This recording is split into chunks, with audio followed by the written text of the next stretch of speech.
Olá, este é o Visão Parlamentar gravado em home office em função dos riscos da transmissão comunitária do coronavírus. E eu convido você a conhecer o que pensam e o que fazem os deputados estaduais mineiros.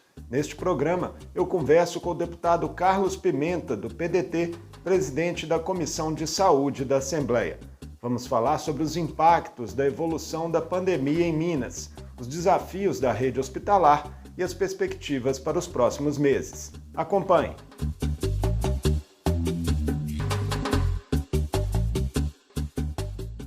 Deputado Carlos Pimenta, é um prazer recebê-lo no Visão Parlamentar.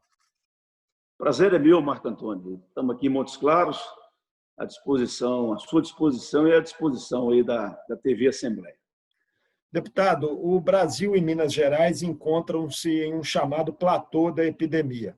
Há uma estabilização do número de casos e mortes, porém em um patamar alto. O que nós podemos esperar nas próximas semanas e que cuidados essa conjuntura ainda inspira para a população de Minas Gerais? Então, nós estamos aí alcançando uma média que está se mantendo e a expectativa é de que dentro de algumas semanas a gente já comece a sentir a queda, porque isso é o comportamento natural de qualquer epidemia, tanto para a gripe comum como para o H1N1 procedeu dessa maneira, e acontece que o vírus ele tem um período de crescimento e um período de declínio.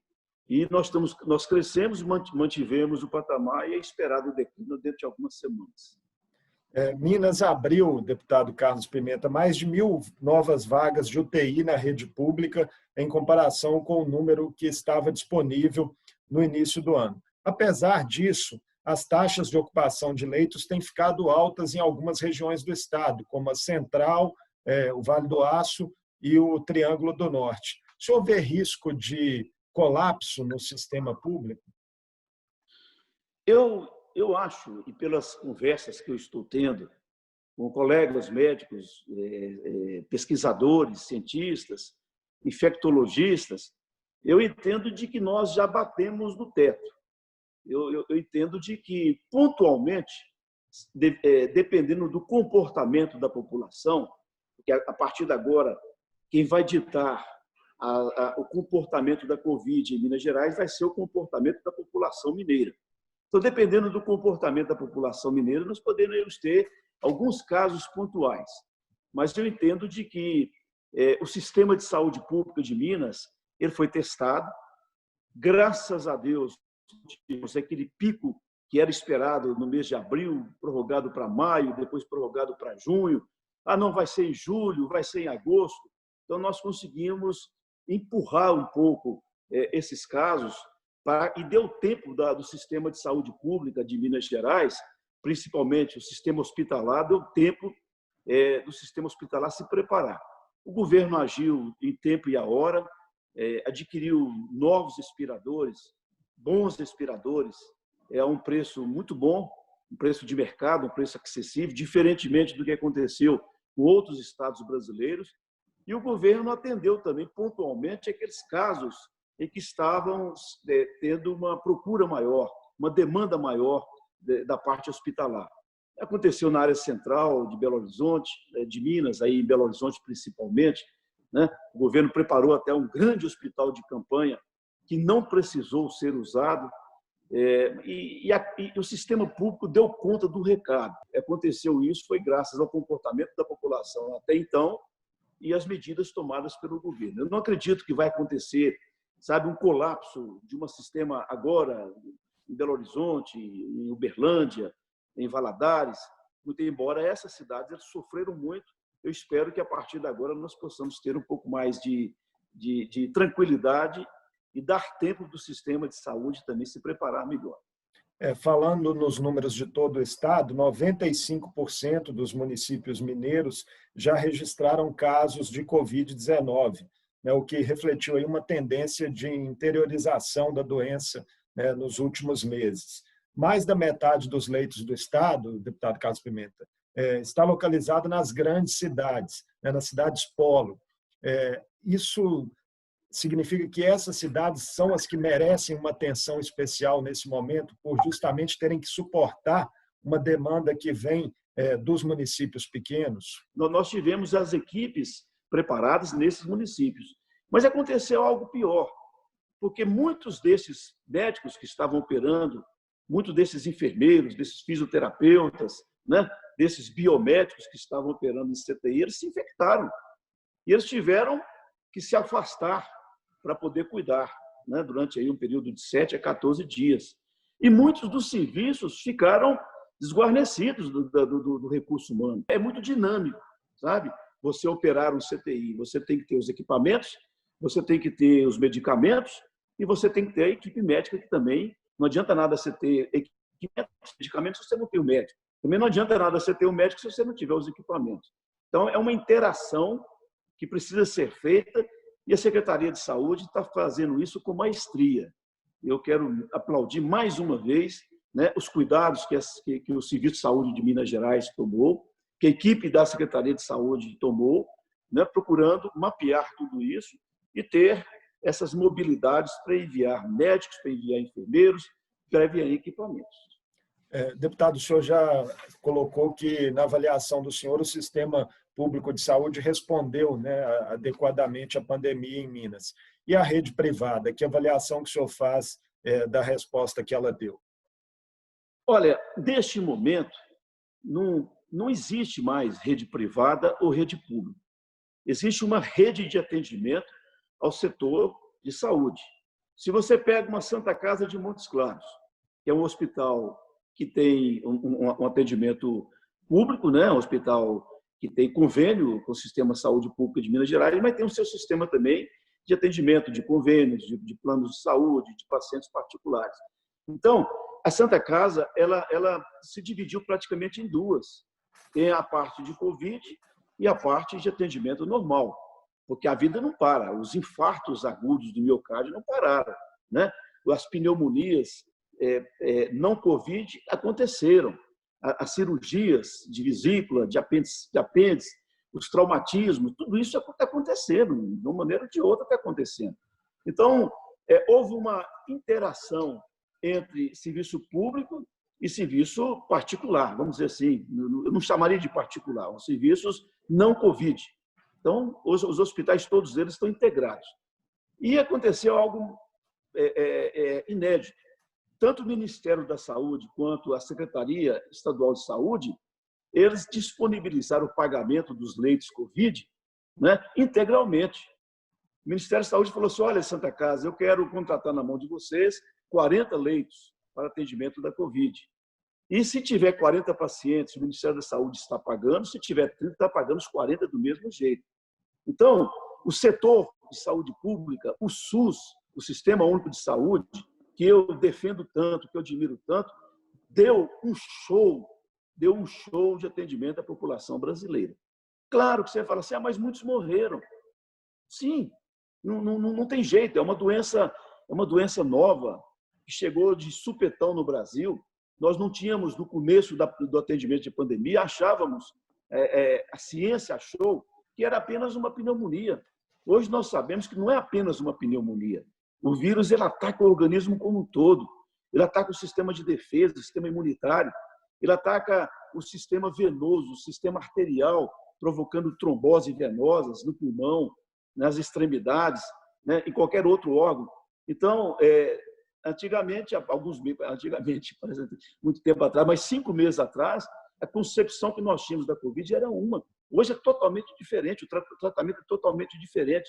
É por isso que nós estamos tendo muitos casos e um número relativamente baixo de óbito, porque a ciência, a medicina, descobriu um pouco mais sobre o coronavírus e aprendeu um pouco mais, experiência em outros países, principalmente na Espanha, na França, na Itália, né, a entender a dinâmica da agressão desse vírus no organismo humano e aprendeu a tratar. Então, ninguém sabia nada de nada. E hoje a medicina já está entendendo mais um pouquinho e está podendo atender melhor esses pacientes. E muitos deles são tratados ambulatorialmente.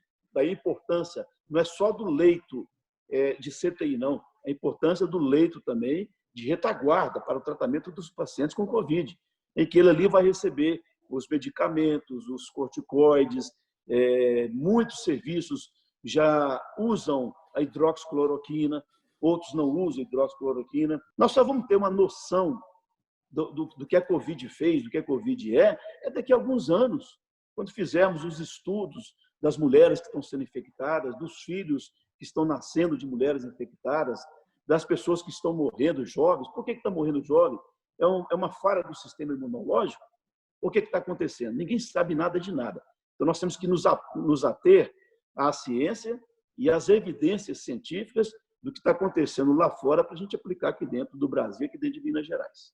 Os números de Minas Gerais, deputado Carlos Pimenta, de fato, se comparados a outros estados, né, são até favoráveis, né, em relação à questão do número de mortes e de casos confirmados, aí, num número menor em relação à taxa por habitante. Porém, de outro lado, Minas Gerais é o estado que menos faz testes no país. Esse número já foi divulgado também e é alvo de críticas de alguns especialistas.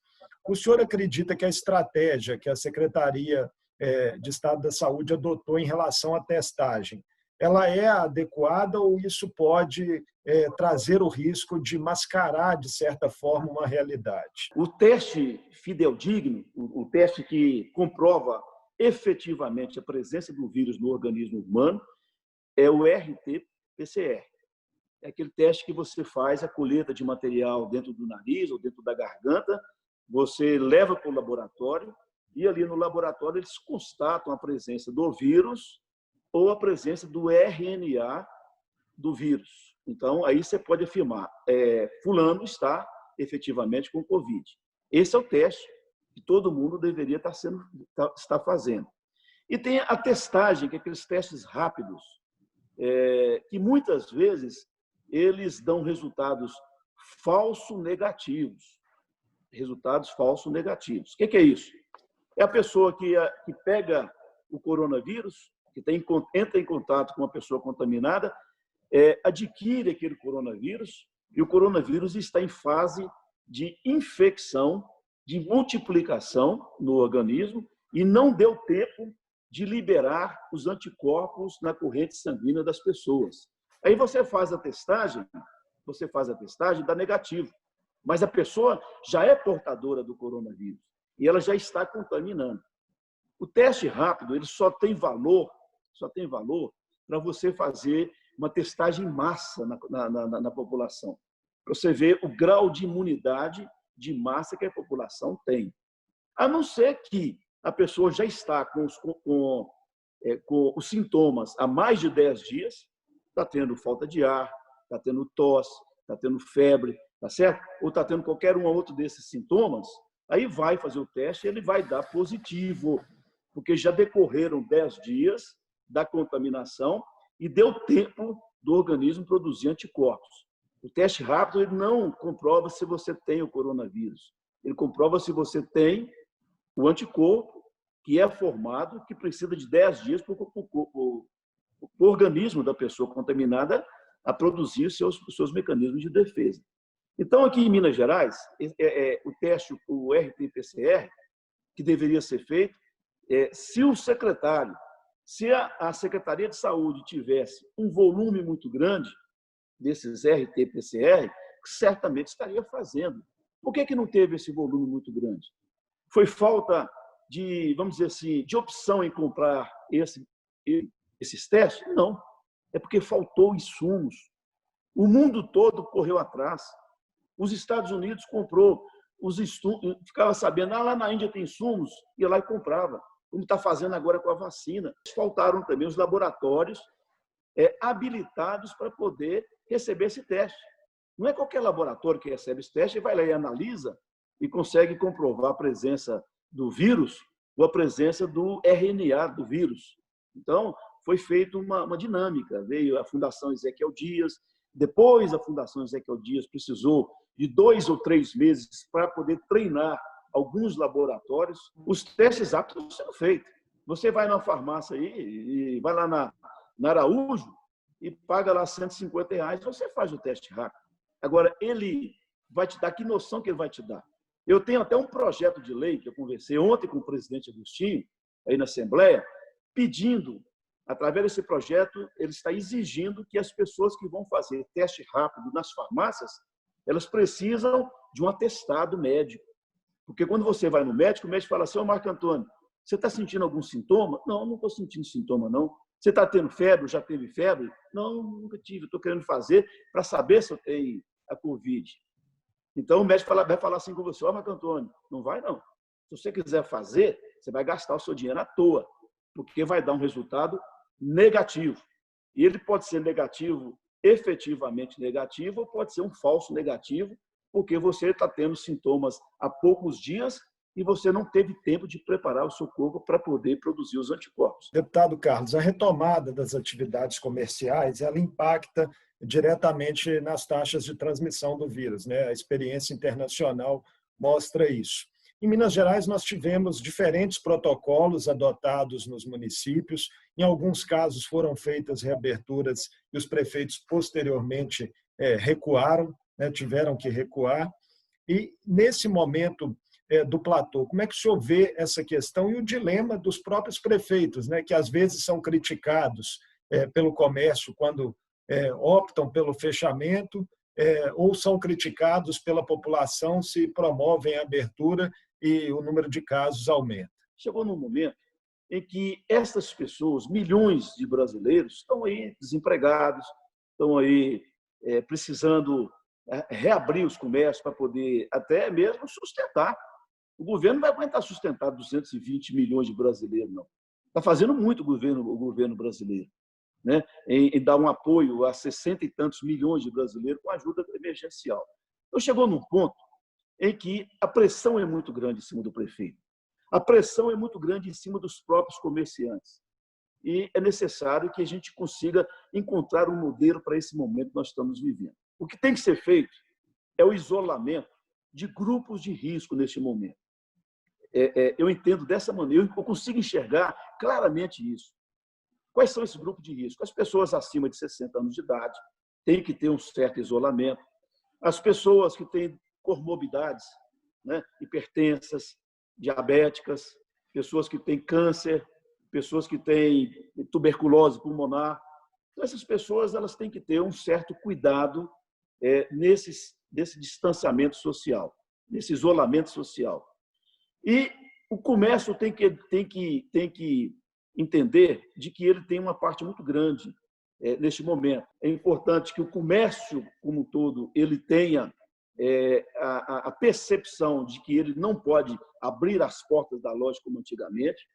É preciso que as pessoas que entram nas cidades onde estão acontecendo maiores números de casos tenham um certo, vamos dizer assim, um bloqueio sanitário. Você tem que conscientizar a população de que ela tem que cumprir a sua parte. É usar a máscara, é ter o distanciamento social. Você está na fila de um banco, o cara chegou perto de você, ô amigo, ó, peraí, dá licença aqui, fica um pouquinho mais afastado.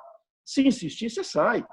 Né? Se você vê alguém querendo entrar dentro do coletivo sem máscara, chama o motorista. A população tem que ter consciência neste momento. Ajudar as autoridades, ajudar o prefeito, ajudar o secretário, ajudar o ministro da Saúde, ajudar o presidente do Brasil. O que está em jogo é a saúde nossa, coletiva do povo brasileiro. Quais serão as prioridades, deputado Carlos Pimenta, da Comissão de Saúde da Assembleia no acompanhamento da Covid agora nesse segundo semestre legislativo que se inicia e também das outras questões, né, que envolvem as políticas de saúde pública, preocupação também com os outros atendimentos, né, as doenças que continuam, né, se manifestando junto à população? Olha, a minha maior preocupação, eu acredito que dos membros da Comissão de Saúde, nesse pós-Covid, ou nesse declínio dos casos de Covid, é ver o tamanho do SUS que ficou. Sabe? Porque antes da Covid, o SUS, que é um programa espetacular, que é a única porta de entrada da maioria dos brasileiros, que são pessoas humildes, pessoas pobres. E se antes da Covid já estava difícil, eu tenho medo agora, depois da Covid, para ver como é que está. Mas ficaram alguns ensinamentos, ficaram algumas marcas que elas precisam ser respeitadas, ser ouvidas, serem respeitadas. Primeiro, você tem que ajudar na estruturação do SUS. Eu estou mais do que nunca convencido de que nós temos que lutar pelo bem comum do povo brasileiro, que é o SUS. Nós temos que ter cuidados com alguns grupos nessa Covid. Por exemplo, as experiências das pessoas que tiveram Covid grave, que foram para o CTI, decorridos já 5 meses, essas pessoas estão hoje incapacitadas para o trabalho. Elas não conseguem ter uma vida normal. Primeiro que ela tem vamos dizer assim, uma pulverização psicológica que a gente não sabe que tamanho que é. A pessoa tem síndrome do pânico, a pessoa tem inapetência, não come, não dorme, a pessoa não consegue trabalhar, não consegue se socializar. Eu tenho um projeto que está sendo apresentado, ele deve ser votado essa semana que vem, pedindo a inclusão do psicólogo nas equipes de saúde da família para atender as pessoas idosas. Já estão 5 meses, 6 meses enclausuradas dentro de casa, muitas vezes sem poder dar um abraço no filho. Então, são grupos que precisam e merecem o acompanhamento das autoridades. Isso é uma preocupação muito grande nossa, da Comissão de Saúde. Nós estamos preocupados com como é que vão ficar as pessoas hipertensas, as pessoas que têm problemas cardíacos, as pessoas que têm acidentes vasculares cerebrais. Como é que vai ficar esse povo todo? As prefeituras estão gastando o que tem e o que não tem. O Estado está gastando o que não tem mais. Há uma priorização absoluta para a área da saúde do Estado. A gente sabe que o Estado de Minas Gerais hoje está aí, vendendo um almoço para comprar janta, não tem dinheiro para nada. Como é que vai ficar tudo isso? Então, nós temos que acompanhar muito, muito a saúde do povo mineiro nesse pós-Covid. Hoje, quando o governo manda um projeto para poder arrecadar mais dinheiro, com isenções fiscais, não sei o quê, nenhum centavo tem ido para o SUS. Então, nós queremos defender esse quinhão para o Sistema Único de Saúde. Sabe? Isso é muito importante para a gente. Deputado Carlos Pimenta, muito obrigado por nos atender, né, nesse contexto atípico aqui no Visão Parlamentar. É muito oportuna a participação do senhor nesse momento como presidente da Comissão de Saúde da Assembleia. Eu que agradeço, Marco Antônio, essa oportunidade da gente poder transmitir essas preocupações que acontecem com todo mundo e, no mais, pedir a Deus que nos abençoe, pedir a Deus que ilumine o povo mineiro, o povo brasileiro, que ponha um pouquinho mais de responsabilidade dentro da cabeça do nosso povo, porque nesse momento, mais importante do que tudo, é o comportamento do povo mineiro, do povo brasileiro, nesse finalzinho, nesse declínio da Covid, para que a gente possa ficar livre, né, dessa doença que já ceifou a vida de milhares e milhares, de milhões de seres humanos, de milhares de brasileiros, de milhares, né, de mineiros, e a gente possa ter um pouco mais de sossego e preparar para essa novo normal, essa nova vida que virá pós-Covid. Essa foi a edição do Visão Parlamentar com o deputado Carlos Pimenta, do PDT, presidente da Comissão de Saúde da Assembleia. Nós falamos sobre o atual estágio da pandemia do coronavírus em Minas Gerais e as perspectivas para os próximos meses. Essa e outras entrevistas com parlamentares da Assembleia Legislativa de Minas Gerais estão disponíveis também no nosso portal. Você confere o endereço aqui na tela. Obrigado pela companhia e até a próxima.